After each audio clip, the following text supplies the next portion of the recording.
ওয়ারিশান সম্পত্তি বা পৈতৃক সম্পত্তি কেনার আগেই যে তিনটি ডকুমেন্ট অবশ্যই যাচাই করতে হবে, আজকের ভিডিওতে সেই বিষয় নিয়ে আলোচনা করব। তাই বলছি ভিডিওটা খুবই গুরুত্বপূর্ণ।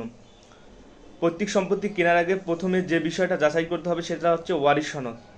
যে ব্যক্তি মৃত্যুবরণ করেছে সে ব্যক্তির, অর্থাৎ যে ব্যক্তি জমি বিক্রি করতেছে মৃত ব্যক্তির, সে ওয়ারিশ কিনা।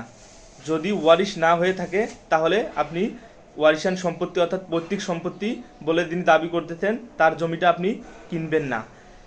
এবং এই ওয়ারিশ সনদ দ্বারা আপনি যার জমিটা কিনতেছেন সে তার পিতার সম্পত্তিতে কতটুকু অংশীদারিত্ব অর্জন করবে সেটা স্পষ্টভাবে বোঝা যাবে। দ্বিতীয় যে বিষয়টা দেখতে হবে যে বন্টননামা দলিল, অর্থাৎ পিতার মৃত্যুর পর উত্তরাধিকারীরা বসে সম্মতির মাধ্যমে সম্পত্তি বন্টন করে নিয়েছে কিনা এবং বন্টন করে নেওয়ার পর তারা বন্টননামা দলিল প্রস্তুত করেছে কিনা।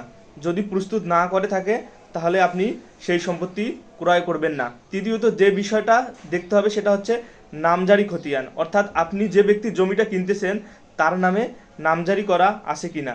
যদি এই তিনটি ডকুমেন্ট না থাকে তাহলে আপনি ওয়ারিশান সম্পত্তি বা পৈতৃক সম্পত্তি কিনবেন না। যদি কিনে থাকেন তাহলে পরবর্তীতে আইনি জটিলতায় ভুগতে পারেন। প্রতিনিয়ত আইনের এমন ভিডিও পেতে পাশে থাকুন।